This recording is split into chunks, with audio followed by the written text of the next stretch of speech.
start Standard 6 Science Chapter number 11 Work and Energy।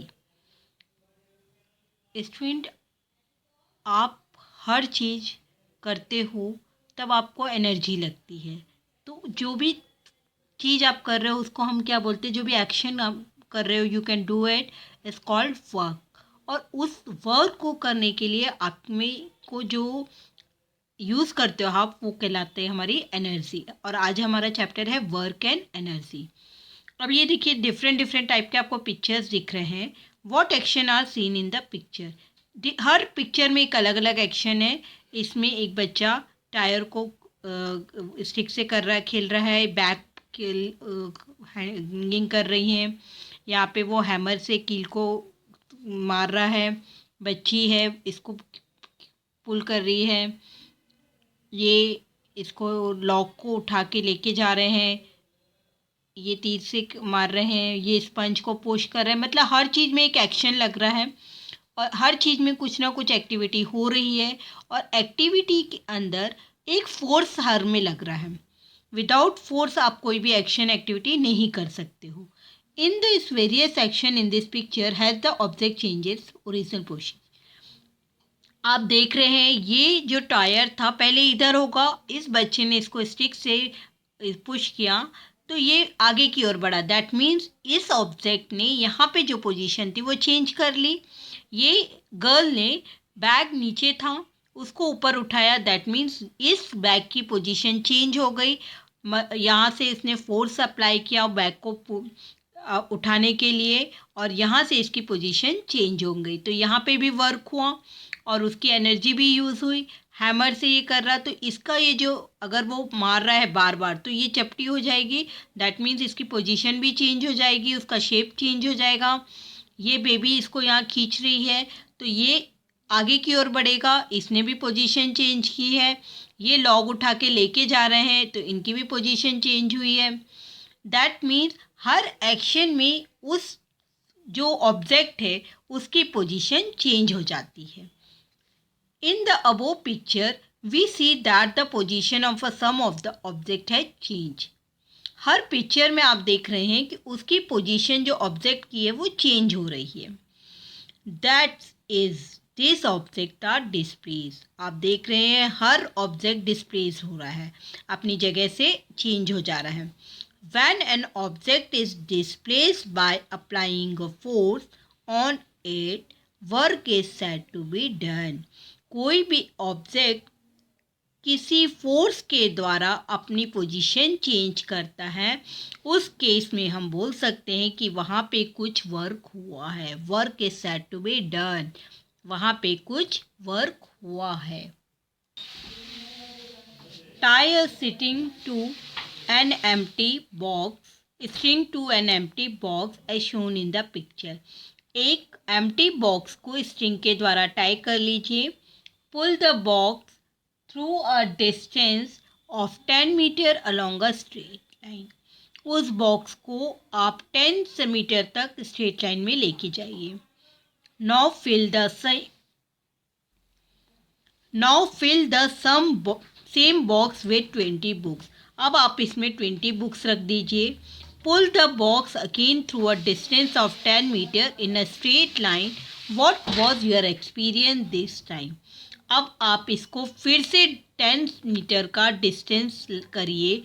What was your experience this time? आपको क्या experience होगा?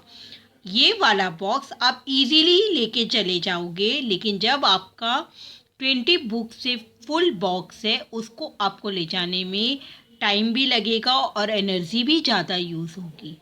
Now pull this loaded box through a straight distance of 20 meter. When did you feel that more work was done?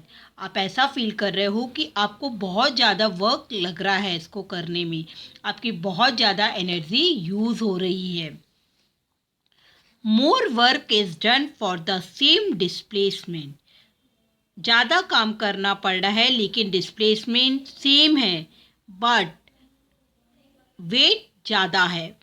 More force is applied to the work. If the same force is applied for more displacement, more work is done by the force.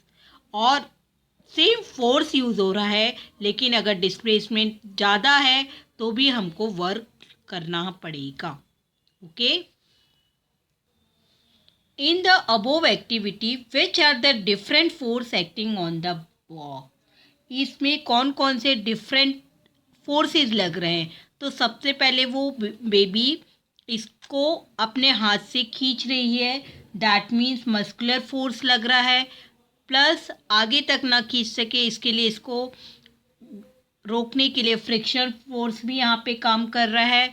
अर्थ का gravitational force भी लग रहा है। मतलब यहाँ पे 3 type के force work कर रहे हैं। Is a displacement possible without a force? No, without force के बिना हम इसको अपनी जगह से चेंज नहीं कर सकते, इसका डिस्प्लेसमेंट चेंज नहीं कर सकते। If a force is applied with both the hand on a wall, will there be a displacement?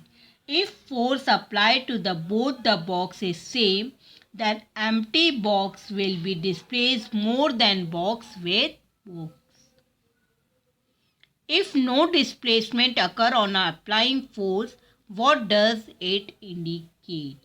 If the same force is applied for a heavier load, then the displacement will be less.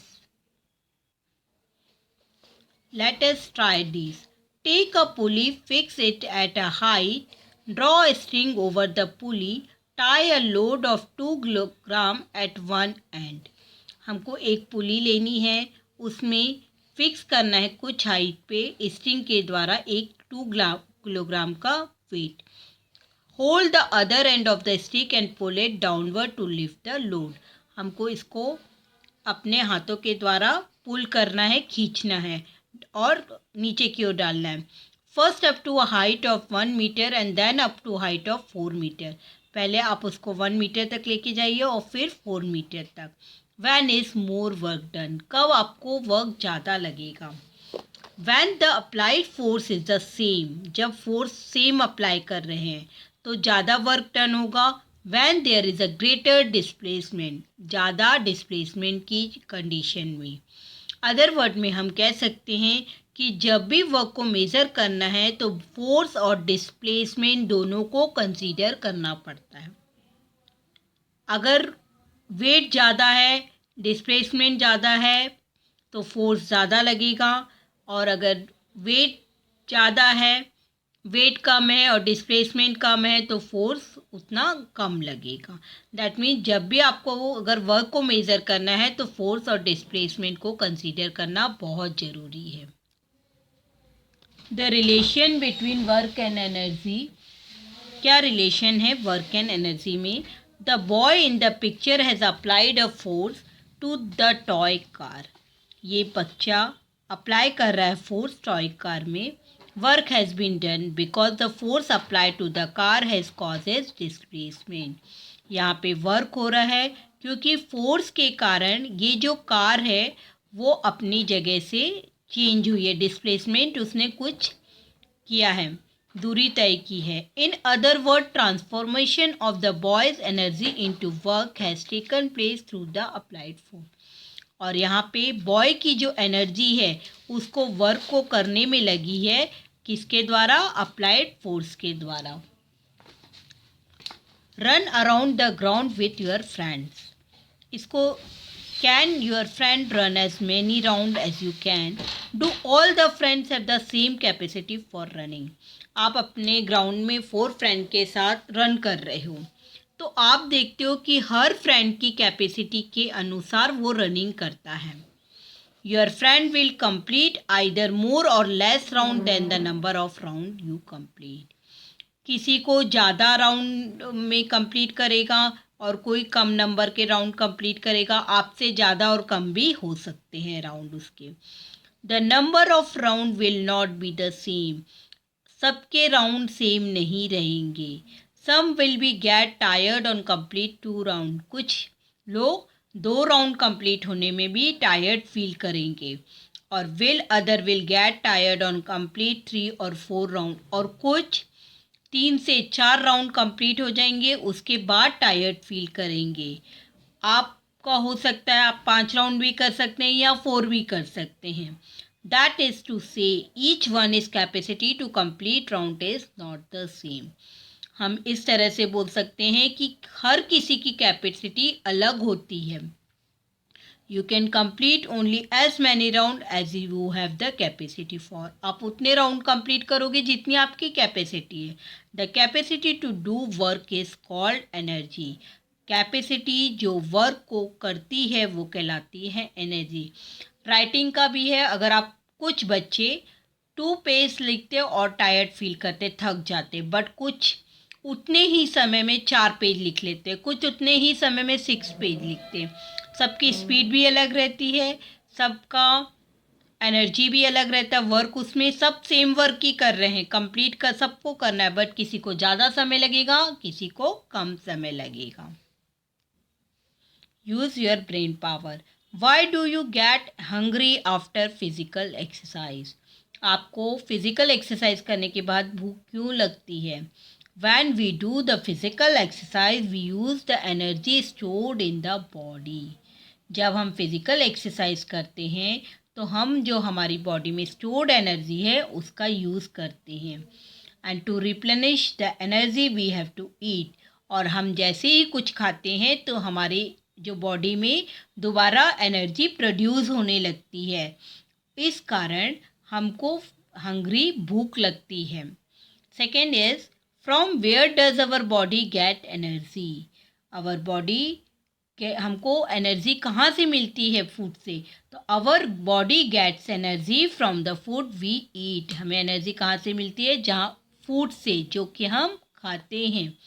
Y do we get tired. हमें tired क्यों feeling होती है? When we do any work we use the energy. जब भी हम कोई काम करते हैं हमारी एनर्जी यूज़ होती है। If this energy level becomes very low. और जो ये एनर्जी लेवल रहता है सबका अलग अलग रहता है, किसी के एनर्जी लेवल कम रहता है, तो उन जिनका भी एनर्जी लेवल कम रहता है वो जल्दी टायर्ड फील करते हैं। तो जब भी हमारा एनर्जी लेवल कम होने लगता है हम टायर्ड फील करते हैं। Do you know the units of work and energy are the same. जो वर्क और एनर्जी की यूनिट है वो सेम है। Work and energy are both measured in the unit name joule. Work और एनर्जी को हम जूल से मेज़र करते हैं, जिसको, और ये जूल कौन सा है? ऐसा यूनिट है सिस्टम इंटरनेशनल। आज का लेक्चर हम यही ख़त्म करते हैं। नेक्स्ट लेक्चर में हम टाइप्स ऑफ एनर्जी के बारे में पढ़ेंगे। Thank you.